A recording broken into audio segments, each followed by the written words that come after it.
Hey everyone, this is Satish Kumar from Kokonadu College of Engineering and Technology. Now we are going to discuss about soil and water conservation engineering subject. In this we are going to discuss about unit 2, that is estimation of soil runoff and soil erosion.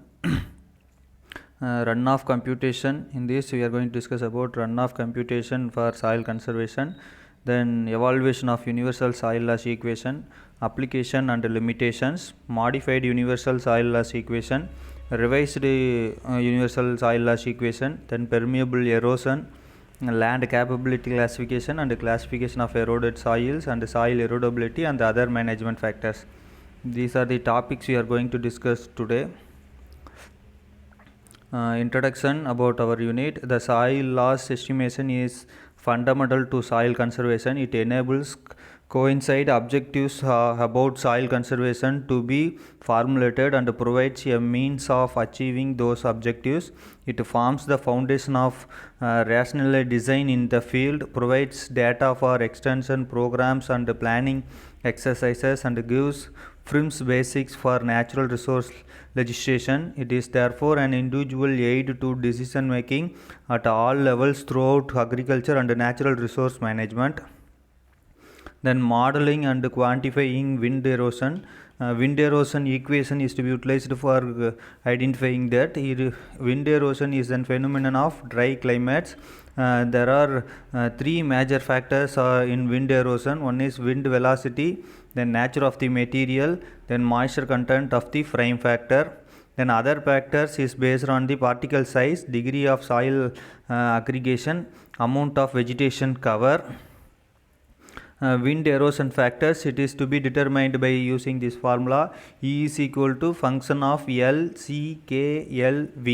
Here E is the potential erosion losses, then L is the soil erodibility, C is the climate factor, K is the roughness coefficient, then L is the length of open window below, then V is the vegetation cover. This equation is utilized for identifying the wind erosion. Here soil erodibility index is based on the soil texture and the degree of aggregation. All soil contains some particles whose size is such that they are susceptible to erosion if occurring as a single isolated particles. Critical particle size as 0.84 mm. The greater of proportion of the detectable fine particles, the higher soil erodibility index and more likely is wind erosion to occur.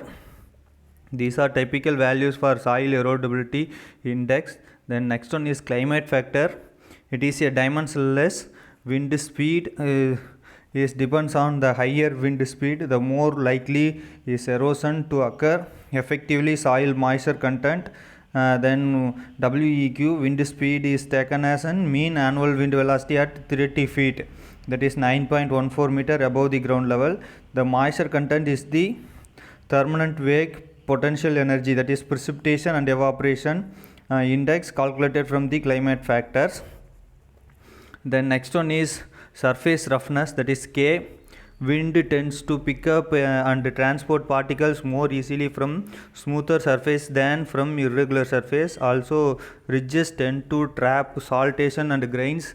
K is calculated from the height of the ridges produced by tillage. The typical values are 1 for smooth surface and 0.9 for non-terraced unplowed stubble and 0.5 for field and with 10 cm vertical range in micro relief.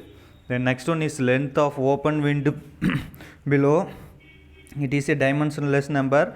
The more open the land, the more erosion is likely to take place. L is calculated from the field length, field width and orientation in the relation with the prevailing wind direction. There is a special set of tables from which this can be derived. Okay, then typically 0 for all protected areas and 1 to wide open areas with several hundreds of meters on open ground. The next one is vegetation cover. It protects the soil surface against the wind erosion by creating a zone of the relatively still air above the ground surface. WEQ takes account of standing live biomass, standing dead residue and flattened crop residue. The original work to quantifying this was carried out for flattened wheat straw, and so all the weights of living or dead vegetation matter need to be converted to flattened straw and equivalents. In practice, the weight of the vegetation cover per unit area is determined and multiplied by factor depending on its type of height. The next one is universal soil loss equation. It is named as USLE. It is an frequent equation empirically developed for estimating the soil loss equation in 1960s by USA. The research work on soil loss estimation that contributed to the development of the model had started in USA around 1940. The major purpose of soil loss equation is to guide the methodological decision making in conservation planning on a site basics. The USLE is an erosion model designed to predict the long-term average soil losses in runoff from specific field areas in specified cropping and management system.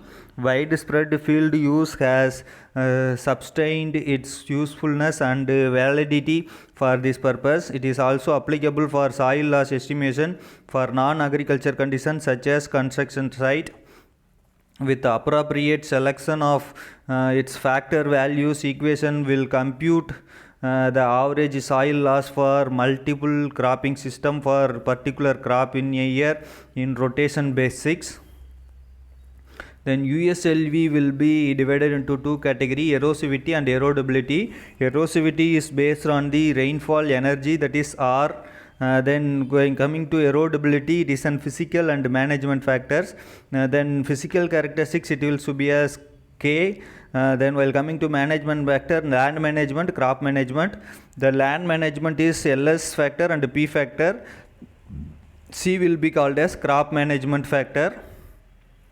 The USLV equation is depends on A is equal to, that is soil loss per acre per year in terms of tons, is equal to RKLSCP. Here R is the rainfall factor, then K is the soil erodibility factor, LS is the length slope factor, P is the conservation factor, then C is the crop management factor. The rainfall factor is more approximately called the erosivity index. It is the statistic calculated from the annual simulation of rainfall energy in every storm. K is the soil erodibility factor. This factor qualifies the cohesive character of the soil type and its resistance to dislodging and transport, particle size and density dependent on due to the raindrop impact and overflow surfaces. Then next one is LS factor, that is topographic length slope factor. The steeper slope produces higher overland flow velocities. The longer slope accumulate runoff from the larger area and also result in higher flow velocities. Both result in increased erosion potential but in non-linear manner. Then factors, the next factor is crop management factor, represents the ratio of soil loss from land cropped under a specified condition to corresponding loss under tilted continuous fallow conditions. This will affect tillage management, cropping history, crop yield level, seasonal index. Then next one is conservation practice factor. Practices included in this term are contouring, strip contouring, the alternative crops on a given slope established on the contour, and terracing. The thumb rule for this is contour reduces one half of the soil loss caused by upon and downhill farming. Strip cropping to one half of that contouring, and terracing to one half of its strip cropping. Procedure for USLE: determine the R factor based on the soil texture, determine the K value if there is more than one soil type in the field and the soil texture are not very different, then use soil type that represent the majority of the field. Then divide the field into n number of sections, that is uniform slope gradient and length. Assign the LS value to each the section. Choose the crop type factor and tillage method factor for crop grown. Then multiply these two factors together to obtain the C factor. Select the P factor based on the support practices used. So based on that, we are receiving this much of values for K factor. So this is another table for identifying the values of LS, length slope factor, for different slopes lengths. Then next one is the equation for calculation of length slope. LS is equal to 0.065 plus 0.0456 S plus 0.006541 S square divided by L divided by C power nn. Here S is the slope steepness, L is the length slope, C is the constant, nn is C in the previous tables, which is followed by the next slide. This is the nn value. We will calculate it based on the slope of the land. Well, crop type factor, it will be depends on the type of crop which is to be cultivated. So based on that we will getting. Then tillage method factor will also gives, based on the tillage they have some factors. Then P factor is to be depends on the farming type, which type of farming slope is to be available. Based on that P factors are then. Then next one is soil loss tolerance rate. It is to be based on the soil erosion class. Based on the intensity of soil erosion, it will be vary. Then management strategies to reduce the soil loss. R factor can be used for altered, K factor will not be used. Then terrace may be constructed. Terracing requires additional investment too, will cause the inconvenience. Selection of crop types, considering crop type system that will provide maximum protection for the soil. The selection of support practice that has the lowest possible factor associated with it. Then use support practice such as cross slope farming will be on based on that we are finding out that values. Then calculation of soil loss using USLV, rainfall factor, soil erodibility factor, slope length factor, then crop vegetation factor, support practice factor. Based on that equation we are finding out this equation RKLSCP. Based on that we are working out the problem for different values. Some limitations of our USLV, it is an empirical. It predicts average annual soil loss. It does not compute gully erosion. It does not compute sediment depositions. These values are not able to find out. Then modified soil loss equation, it is slightly modified from the universal soil loss equation to predict the annual soil loss from the field in smaller areas. This equation does not compute the sediment yield from the watershed directly. To compute the sediment yield by USLV, the computed soil loss using USLV is multiplied with the delivery ratio of the watershed. Since the USLV predicts the annual soil loss, therefore only annual sediment yield can be determined by using this equation, which is less important for designing the water storage structures. To overcome this demerit, USLV regarding prediction of sediment yield, Williams in this year 1975 made an effort to modify the USLV suitable for computation of sediment yield, either monthly or seasonally values. He modified the USLV by replacing the rainfall energy factor or with another factor called runoff factor. For making this modification, we used the data 18 small watersheds of Rizal, Texas, Hinches and Negesra. The form of modified universal soil loss equation is given as gamma is equal to, that is sediment yield is equal to 95 into capital Q, that is volume of runoff, into peak flow rate power 0.56 into KLSCP, the same which is discussed in the USLV. So based on that we are quantifying the yield in modified soil loss equation.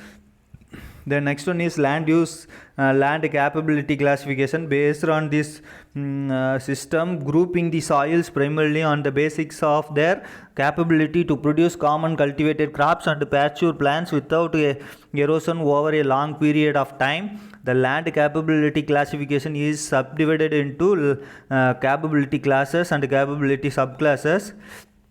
That capability classes is divided into this kind of pie chart. So based on that we can classify our land. Then land capability classifications is based on the land capability classes, that is arable land, non-arable land. So the arable land is utilized for agriculture purpose, the others are not utilized for agriculture purpose, that is class 1 to 4 will be utilized as agriculture purpose. 5, 6, 7, 8 and all will not be recommended for agriculture purpose. Then first one is arable land. In this class 1, nearly leveled and has a deep soil, good internal and good surface drainage. This kind of is available in our class 1. Then class 2, that is good, it has a slope of 1 to 3%, requires moderate attention to conservation practices. Contour ploughing and other easy to use particle practices are often used in the class 2 system. For class 3 system, it has a 3 to 5% of land slope, that is moderately good land found on gentle sloping hills. Crops must be more carefully selected. Plant cover should be maintained for our class 3 categories. So while coming to class 4, fairly good land, it has a slope of 5 to 10%. Hilly lands and lower preference cultivated require special conservation management practices, frequently subject to erosion, that is gully erosion, suitable only for occasional or limited cultivations. Engineering measures are recommended here, then only we can cultivate that. Up to that 4th classification we can utilize for agriculture purpose. These are not recommended. Non-arable lands, it have an unsuited for cultivation. It is having 15 to 25% of slope, used for pasture crops, cattle grazing and heavy crops, tree farming, often used for wildlife and recreation areas. We can utilize this kind of class 5 categories. Not suited for the next one is class 6. It is not suited for row crops, suitable for horticulture crops like mango, coffee, guava. Growing should be regulated to preserve and plant the crop. Then next one is 7th category, that is slope having 33 to 50%, highly unsuited for cultivation. Best uses are permanent pasture, forestry and wildlife. This is about next 8th category. 8th category will not be utilized for not suitable for any type of plant. Soil may be wet and high in sandy clay, often used water flow habitat, very rough or not suitable for woody land grazings too. So these are the some of the land uses capability classification, 7 classification which is discussed in the last few slides. Then suitability for different classes for different class users. So 8th category and all utilized for only wildlife. While coming to 7th category, it is utilized up to limited grazing. While coming to 1st category, very intensive cultivation for all the activities. The class 1 will be usefully adapted. These are some other views of our identifying the classes based on the erosion status. So based on this erosion status, we can utilize the land for different purposes. So up to this, our unit 2 will be over. Thank you.